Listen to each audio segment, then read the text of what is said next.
Sejam todos bem-vindos a mais um vídeo desse canal. Vamos ver o larápio, que adora visitar ditaduras comunistas, porque lá ele é recebido com tapetes vermelhos, né? Já é a 17ª viagem internacional que ele faz em menos de 9 meses de governo. Então essas viagens que o Lularápio faz pelo mundo são um escárnio, uma afronta, um deboche para a população aqui da Bananolândia. Todo mundo sabe, ou pelo menos deveria desconfiar, né, que essas viagens do Stalinácio, elas não trazem nenhum benefício positivo para o Brasil. Não nos ajudam em nada, não diminuem e não aumentam o retorno do dinheiro aos cofres públicos, né? Aliás, só diminui, né? Ao contrário do que se pensa, as nossas despesas cada vez ficam maiores, né? Se gasta mais do que o que se arrecada. E é pura propaganda enganosa. A imprensa, a mídia imunda, ela é paga para passar pano, paga peso de ouro para elogiar as gastanças do casal do Stalinácio. Ele vai à China, ele vai ao Japão, ele vai à Índia, agora ele foi a Cuba, ele vai em todo lugar, vai à ONU falar mal do Brasil. E para quê? Isso não gera nenhum emprego, não traz nenhum benefício para o país. Ao contrário, né? Ele fala bobagem, diz horrores aí. Ele, é, o que ele faz é pregar o aumento de impostos, a repressão, o autoritarismo, a censura aqui no Brasil e a perseguição aos patriotas e aos anticomunistas. Como ele está fazendo agora com o pessoal que está exilado fora do país, que o CONAR, aquele órgão que é responsável pelos refugiados, ele está trabalhando pelo Dino, justamente para ir nos países estrangeiros, caçar, prender, sequestrar os exilados e trazer de volta para o país, como aconteceu com aquele pessoal do Paraguai. Mas eu já falei isso no vídeo de ontem, né? Pessoal, o velho jornalista J.R. Guzzo, ele disse que o STF podia fazer algo em favor do Brasil se proibisse esse Lularápio de viajar pelo mundo aí e falar mal do país. Então, as coisas que ele diz estão colocando o nosso país num papel ridículo frente ao mundo. Então, não vamos permitir que o silêncio se torne uma traição. Então, curta e compartilhe isso, visualize, inscreva-se no canal. É muito importante, não custa nada e eu agradeço muito a vocês. E tenho certeza que muitas pessoas que não têm visualização dessas coisas, não têm informação, vão ficar muito felizes com isso. Meus amigos, para os comunistas e fascistas, o maior crime que existe é ofender o Estado de direito deles, porque para eles, que são ateus, o Estado é o Deus. Esse ente abstrato chamado Estado é o Deus para eles. Para os marxistas, que são adeptos do Charles Darwin, né, do adeptos ao evolucionismo, que não acreditam em Deus, não acreditam na teoria criacionista, e na Rússia de Lenin e Stalin, ou até na Alemanha nazista, os crimes contra a democracia deles era punido com rigor, principalmente com a morte e com fuzilamento. O que o STF e o Alexandre estão fazendo, rasgando a Constituição, na cara dura da população e das autoridades, se pudesse, eles teriam mandado fuzilar todos esses patriotas do dia 8 de janeiro, que participaram daqueles protestos lá. Vocês entenderam a situação?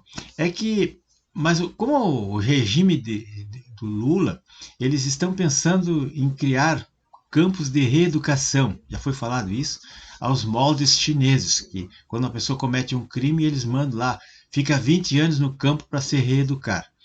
Então, o subprocurador-geral da República, que é o número 2 da PGR, um tal de Carlos Frederico dos Santos, gravem muito bem esse nome que em breve, que é o pessoal da turma do Dino aí, né? Ele disse sexta-feira, agora dia 15, disse que a PGR vai oferecer aos réus do 8 de janeiro um curso de democracia, com a duração de 10 meses, cujo objetivo é combater a alienação das pessoas. Ele quer esclarecer, reeducar essas pessoas. Então, a atividade é um dos termos do acordo da persecução penal que eles fizeram aí, e ainda está em elaboração, e será oferecido para mais de 1.000 manifestantes presos no acampamento que eles enfrentam os quartéis em Brasília e em outros locais. E o subprocurador, esse que eu falei, antecipou que ao término do último módulo, o aluno será submetido a uma prova de avaliação de uma figura a qual ele chamou de bedel, entre aspas, né? Nos países europeus, esse funcionário, que chama de bedel, é um funcionário administrativo de universidade que tem a função de disciplinar os estudantes e censurar, em alguns casos, o estudante que não se comportou bem. Atualmente, esse procurador, Carlos Frederico, ele atua na Corte Especial do STJ e coordena a Câmara Criminal do Ministério Público. E é vice-presidente do Conselho Superior do Ministério Público Federal e coordenador, vejam bem, coordenador do Grupo Estratégico de Combate aos Atos Antidemocráticos. É o GCCAA da PGR. Então, no julgamento agora da primeira ação penal dos ataques de 8 de janeiro, esse subprocurador-geral da República, o Frederico, ele afirmou que o Brasil, olha só, abre aspas, o Brasil há muito deixou de ser uma república das bananas e hoje goza de prestígio internacional de grandes democracias. Imagine, será que o doutor viu que nós temos presos políticos, exilados, censura, inquéritos do fim do mundo? Nós temos tudo que é coisa ruim do socialismo, nós temos aqui. Mas aqui é a maior democracia do mundo, segundo ele. E ele ainda disse que esses presos do dia 8 de janeiro, que 17 anos de prisão foi muito pouco. Ele exigia, ele cobrava, ele sugeria 30 anos de prisão para essas pessoas que quebraram vidraça, que esculhambaram lá, quebraram cadeiras lá no Parlamento e no STF e no Palácio do Planalto. Então, meus amigos, a declaração foi fundada no julgamento da ação penal do réu acusado de envolvimento lá, o tal de Aécio Costa Pereira, o primeiro que foi julgado, que pegou 17 anos. Então ele acha que 17 anos em regime fechado é pouco, teria que ser igual a Cuba, lá é 30 anos, quebrou uma vidraça, 30 anos, falou mal do regime comunista, mais 30, e assim foi. Então, enfim, para completar, para terminar a situação, nós não podemos entregar a nossa voz, não podemos nos autocensurar por medo de críticas ou por medo de que alguém nos ataque. Saiba que eu, você, nossos filhos sofrerão as consequências dessa luta e, portanto, nós não tenhamos receio de nos impor, de nos manifestar. A guerra das ideias deve começar no campo de batalha, que é o alcance da nossa voz. Então, na reunião de família, no bar, na faculdade, no trabalho, se seus amigos estão postando comentários nas redes sociais que você não concorda, o nosso dever é oferecer pontos de vista alternativos, é contestar isso. Não temos medo de perder amizades, porque pessoas dispostas a terminar relacionamento por causa de diferenças de opinião, eles não são dignas da nossa amizade. Se o cara tá errado e a gente vai dizer que ele tá errado e ele não concorda, ele não serve para ser nosso amigo. Eu acho que a amizade é uma coisa diferente, né? Então, a opinião bem fundamentada não desfaz uma amizade.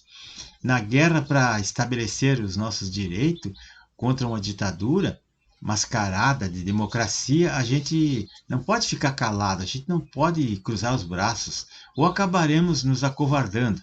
Então diz o seguinte, quando a liberdade não está sendo subtraída roubada diante dos nossos olhos, a omissão e o silêncio é como se fosse uma traição. Isso é crime. Então, o livro, tem um livro de um cubano, né, que ele escreveu contra toda a esperança, né? O Valadares, um preso cubano, escreveu um livro, está na internet aí. Eu vou deixar na descrição aqui o nome do livro e o nome do autor. Vocês procurem no Google o que vocês acham. E tem esse outro livro aqui, do Oswaldo Eustáquio, que foi escrito pela filha dele. Quer dizer, ele escreveu, mas foi ela que assinou. Que ele fala sobre as torturas e as prisões que estão ocorrendo no Brasil. Ele, inclusive, está exilado fora do país e a polícia está atrás dele e ele anda se escondendo. O cara em cadeira de rodas se escondendo debaixo de coisa e fugindo, né? Mas ele é um guerreiro, ele está reagindo. Pelo menos ele está fazendo alguma coisa.